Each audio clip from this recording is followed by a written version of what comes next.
This story take place few years back. That day, I had planned a 2-day solo hike through the George Washington and Jefferson National Forests. I had hiked these trails more times than I could count. The first morning, I parked my car near the Dragon's Tooth trailhead, about 5 miles from where the Appalachian Trail cuts through. I checked my gear tent, food, first aid, my knife, then strapped on my backpack and set off. The air was cool, the scent of pine thick in the cold. A light flurry had already begun, dusting the path in white, but the real storm wouldn't hit until later. I planned to cover around 15 miles before setting up camp for the night. For the first few hours, I felt at peace. The sounds were my boots crunching against the icy ground. It was just past noon when I was hiking, looking around and enjoying the cold. For the first few miles of hiking, I saw many campers and hikers nearby, but as I went deeper, I started seeing fewer people. After a while, there was no one in sight, and it felt like I was the only hiker there. Then, after some time, I saw a man. He looked like a hiker. He stood about 50 yards ahead, just off the trail, leaning against a tree. He was bundled in a heavy, dark jacket, a hood shadowing most of his face. His posture was too stiff, his gaze too direct. Maybe I had seen him before. A few months ago, I had a strange experience on a hike near McAfee Knob. There was a guy who kept staring at me, never speaking or following. Nothing happened, though, and I can't be sure if he was actually following me. It could have just been my assumption. But here, miles into the wilderness, in the dead of winter, it felt different. I kept walking, my fingers tightening around the strap of my backpack. Maybe he was just another hiker. Maybe. But I wasn't about to take chances. As I passed, I nodded in acknowledgement, hoping that would be the end of it. "Hey," his voice called out, deep and rough. I froze for half a second, but forced myself to keep moving. "You got any extra food?" he asked, stepping onto the trail behind me. I glanced back. He was following, his pace quickening to match mine. My heart rate spiked. "Sorry, I only packed enough for my trip." I picked up speed. I never wanted a conversation with him, but he didn't stop. "I got some supplies I can trade. Real good stuff. Fresh." That was it. The way he said it. I didn't respond. I didn't look back. I just walked faster.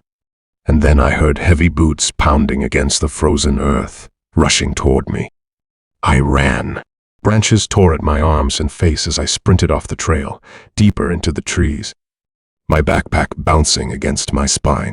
I didn't stop to think about direction. I just ran, but he was faster. But then, a brutal force slammed into my back, sending me crashing into the snow-covered ground. Pain was so sharp through my ribs as I hit a rock, but I barely had time to register it before I felt the extreme terror, a cold bite of a blade sink deep into my back. I screamed. The sound was swallowed by the storm. "Didn't think I'd catch you, did you?" he sneered, yanking the knife free. Fire erupted through my spine. My hands scrambled against the ground, clawing at the dirt, trying to push myself up. Another sharp kick to my ribs sent me rolling onto my back. I saw his face now, weathered and twisted with a sick satisfaction. He knelt beside me, pressing the bloodied knife against my cheek. "Funny, isn't it?" he mused. "All that running, and here you are." I spat at him. Blood mixed with saliva hit his cheek. His expression darkened. "Oh, you got fight in you. I like that." He raised the knife again, and I knew this was it. I was going to die here, alone in the freezing woods. But something in me refused to accept it. My right hand found a jagged rock half buried in the snow. I swung it, smashing it into his face. His head snapped to the side, and he roared in pain. I didn't wait. I kicked at his chest, shoving him off balance, and rolled to my knees. Blood poured down my back, warm against the freezing air. My vision blurred, but I forced myself to move. A mile. That's how far I was from the ranger station. Just 1 mile. I staggered forward, using the trees to keep myself upright. Behind me, I heard him curse, heard his boots crunching through the snow. The storm thickened, snow falling in dense sheets, making it impossible to see more than a few feet ahead. I didn't know if I was going the right way, but I kept moving. If I stopped, I was dead. The wind screamed through the mountains, drowning out everything else. I tripped, crashing into the snow, my limbs shaking. I couldn't feel my fingers anymore.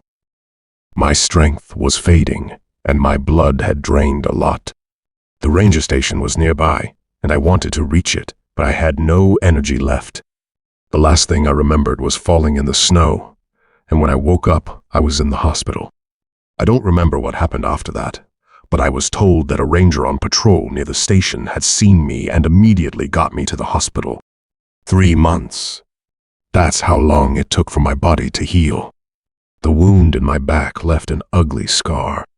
My ribs had been fractured. I'd lost so much blood I was lucky to be alive. But he was never caught. The snow had covered his tracks, wiped away any evidence. He had vanished into the storm, just like that. I still don't know why he wanted to kill me. Maybe he had been watching me for months, waiting for the right moment. Maybe I was just unlucky. But I do know one thing. If I ever see him again, I won't run. I won't scream. I will just kill him. We had set out that morning from a small clearing just past Blood Mountain, roughly 30 miles into the Georgia section of the trail. It was me, my girlfriend Elara, and my best friend Nolan. Our packs were light, carrying just the essentials, some freeze-dried meals, a tent, sleeping bags. From the start of the day, something felt off. There had been rumors about a dangerous man lurking deep in the wilderness, but I was only 20 years old, too arrogant to take them seriously. We were about 10 miles in when we stumbled across a lone man sitting on a fallen tree near the trail. He had a backpack, a few scattered supplies, and a long hunting knife balanced on his knee. The guy looked too rough, beard unkempt, eyes sunken like he hadn't slept in days. He was sharpening his blade with slow, deliberate strokes. "Yo," he called out, eyeing us. "You kids looking for a deal?" Nolan and I exchanged a glance. Elara whispered, "Let's keep moving." "Wait," I said. "What kind of deal?" The man smirked and held up the knife. "Custom steel, razor sharp. Normally goes for $100, but I'm feeling generous. $20, and it's yours." Too good to be true, but my stupidity made me think it was an opportunity. "Why so cheap?" I asked. He tilted his head. "Why do you care? You want it or not?" Something in his voice made my stomach tighten, but I still took a step forward. "Let me see it first." The man's eyes darkened. He stood up fast, gripping the knife tight. "No, you buy it, then you see it." Nolan put a hand on my shoulder. "Dude, let's go." Elara grabbed my arm. "Please, let's leave." But I was stupid. "Relax, lass.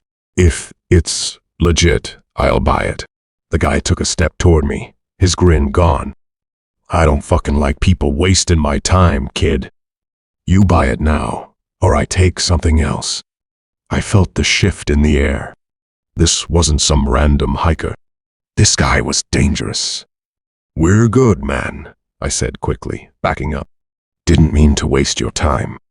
But he wasn't letting us go that easy. He pulled the knife close to my face, his breath reeking of cigarettes and something rotten. "You don't fucking walk away from me. Hand over your pack." "What the hell?" Nolan snapped. And just like that, the guy lunged. Nolan barely had time to react before the knife was swinging toward him. We bolted, running like hell through the woods. I could hear the guy shouting behind us, cursing, laughing. We ran until the trail twisted and we lost sight of him. It was 7:45 p.m. We put as much distance as we could between us and that psycho, covering another 12 miles before we finally stopped. By the time we found a clearing to set up camp, the sun had disappeared. Alara was still shaken, her hands trembling as she unrolled her sleeping bag. "We should go back," she whispered. "Find a ranger, get help." Nolan shook his head. "By the time we get back, he'll be gone." "We'll be fine," I said, trying to sound confident. "We put miles between us and that bastard." We ate a cold dinner, barely talking, the weight of what had happened hanging over us. I didn't realize it at the time, but I should have listened to Alara. We should have turned back. Around 2:30 a.m., a sound woke me up. I thought it was just the wind. Then I heard a twig snap. "Nolan," I whispered. No response. I turned toward Alara's tent. Hell. Then I heard the zipper being ripped open. Before I could react, she screamed. A terrified scream that sent my heart into overdrive. I scrambled out of my tent just in time to see him, Cade, the psycho from earlier, standing over her with a knife in his hand. "No." Alara gasped, clutching her side, her shirt already stained red. She reached for me, eyes wide with terror. "Babe," Cade sneered. "Told you not to walk away." Nolan burst out of his tent, but the man was stronger and struck him hard on the head, knocking him to the ground. I grabbed a rock and hurled it at Cade's head. It hit him square in the forehead, making him stagger. "You hell!" I screamed. Cade wiped the blood from his forehead, his grin widening.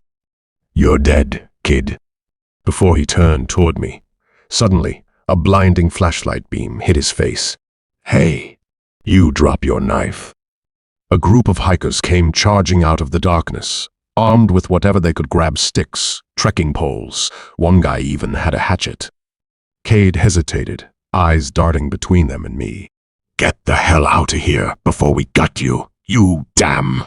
one of them shouted. Cade growled but took a step back. Then another.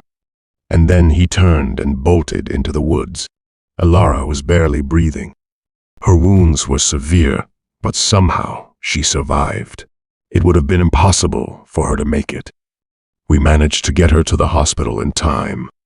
That day is something we can never forget. It was real terror we faced. Cade was caught 2 days later near a highway, covered in scratches, and he was arrested. You can't underestimate the wilderness. Anything can happen.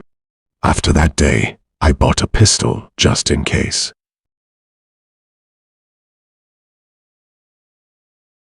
It was the summer of hell. I was 12, stuck at my grandpa's old cabin deep in the woods of Pennsylvania, middle of nowhere, 30 miles from the nearest gas station. No neighbors, no phone service. The most boring time ever. My mom and dad had left me there for a few days, while they were away in another state for work. So, it was just me and Grandma. I'd never been a fan of the place. It smelled like damp wood and mothballs, and the silence? Man, the silence was the worst. During the day, it was bearable. But at night, it was a deep, eerie quiet. The kind that pressed against your ears and made you hear things that weren't really there. Every evening, I'd sit out on the porch, just staring at the trees, feeling the cold wind whip through my hair. There wasn't much else to do. No TV, no Wi-Fi, no friends. Just me, my overactive imagination, and the endless stretch of dark woods. That day, something happened. After sunset, I usually didn't go out, but for some reason, that evening, I decided to take a short walk. Grandma was inside the cabin, preparing dinner, and I wandered a little farther than usual. Out there, it was nearly impossible for anyone to show up. The nearest gas station was miles away, and there wasn't a single soul around for miles. I was lost in my thoughts, walking, when suddenly I heard a sound. A low hum, like a car engine. I froze. There was no way a car could be out here.